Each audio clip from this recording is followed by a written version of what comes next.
ناظرین، بلوچ خواتین کا پرامن احتجاج ریاستی بے حسی نوجوانوں کو خطرناک راستے جو ہیں اس پر دھکیل رہی ہے۔ اسلام آباد کی جھلسا دینے والی گرمی میں کئی دنوں سے بلوچ خواتین سڑکوں پر بیٹھی ہیں۔ تپتی دھوپ، پسینے سے بھیگا ہوا ماحول، مگر ان کے چہروں پر عزم اور آنکھوں میں انتظار ہے۔ ان میں مائیں، بہنیں اور بیٹیاں شامل ہیں جو صرف اپنے پیاروں کی واپسی مانگ رہی ہیں، لیکن اقتدار کے ایوانوں سے اب تک کوئی سننے نہیں آیا ان کو۔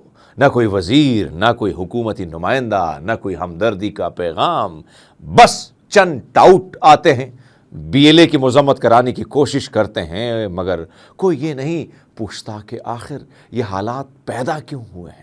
یہی رویہ ہے جو ریاست کے پڑھے لکھے نوجوانوں کو مسلح گروہوں کی طرف دھکیلتا ہے۔ جب انصاف نہ ملے، جب آواز سننے کے بجائے دھتکارا جائے، تو لوگ پرامن راستے چھوڑ کر بندوق اٹھانے پر مجبور ہو جاتے ہیں۔ یہ راستہ کسی کو پسند نہیں ہے، لیکن ریاست خود اسے ہموار کرتی ہے، اور پھر سمیع الدین کے الفاظ دل کو چیر دیتے ہیں۔ اگر ہم ریاست کو تسلیم نہ کرتے تو یہاں پرامن سڑکوں پر نہیں بیٹھتے۔ آج ہمارے ہاتھ میں بھی بندوق ہوتی۔ بندوق اٹھانا آسان آپشن ہے۔ اسلام آباد کی سڑکوں پر بیٹھ کر آئین اور قانون کی بات کرنا جرت اور ضمیر کی بات ہے۔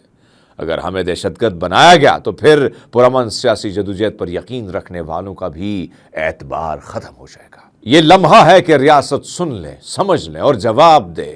میرے خیال میں ان فریادوں کی بات جب تک نہیں سنی جائے گی تب تک یہ معاملہ حل نہیں ہوگا۔ میں نے ہمیشہ یہ بات کی ہے کہ ریاست کو ان ماؤں، بہن، بیٹیوں کے سر پہ ہاتھ رکھنا ہوگا، سمجھنا ہوگا۔ اگر کسی نے گناہ کیا ہے، اگر کوئی قصوروار ہے، اگر کوئی دہشت گرد ہے جس نے ریاست کے خلاف کوئی کارروائی کی ہے، تو یہ پہلے دن سے یہی مائیں، بہن، بیٹیاں یہی تو کہہ رہی ہیں، یہی ڈیمانڈ کر رہی کہ ہمارے بچوں نے، ہمارے والدین نے یا کسی کے بہن بھائی نے اگر ریاست کے خلاف کسی سرگرمی میں ملوث ہے تو پھر ایسے غائب کرنا کیا طریقہ ہے؟ عدالتوں میں پیش کریں۔ ایک نظام موجود ہے، بے شک نظام جو ہے وہ کمزور ہے، کھوکھلا ہے، لیکن طریقہ کار یہ نہیں ہے۔ اس گرمی میں جھلسا دینے والی گرمی بہن بیٹیاں بیٹھی ہیں اور اسی انتظار میں بیٹھی کہ کوئی ریاست کی بڑی کرسی پر بیٹھا کوئی بونا کم سے کم اس کو حوصلہ، دل، جگر، گردہ بڑا کرنا ہوگا اور آکے ان کے سر پر ہاتھ رکھنا ہوگا۔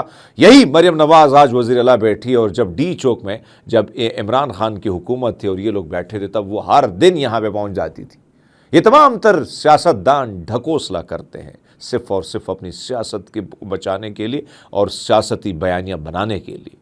حقیقتاً جب تک ان ماؤں، بہن، بیٹیوں کے سروں پر ہاتھ نہیں رکھا جاتا تو پھر ہزاروں کی تعداد میں جو پڑھے لکھے قائد اعظم یونیورسٹی کے، پنجاب یونیورسٹی کے نوجوان تھے جن کو ہم نے دیکھا، آخرکار وہ کیا ایسی مجبوری تھی کہ وہ بندوق اٹھا کے BLA جیسی دہشت گرد تنظیم میں شامل ہوئے۔ کہیں نہ کہیں جب نا انصافی ہو، انصاف وقت پر نہ ملے، جب آپ کی حوصلہ افزائی نہ ہو، جب آپ کو کی داد رسی نہ ہو، تو پھر اس قسم کی سچویشن ہوتی۔ بہرحال دوستوں، ہم گزارش کر سکتے ہیں، خبر دے سکتے ہیں، باقی کام ریاستی اداروں میں بیٹھے بڑی بڑی کرسیوں پر ان بونوں کا ہے جنہوں نے اس سسٹم کو چلانا ہے۔ بہرحال اپنا خیال رکھیے گا، بہت شکریہ۔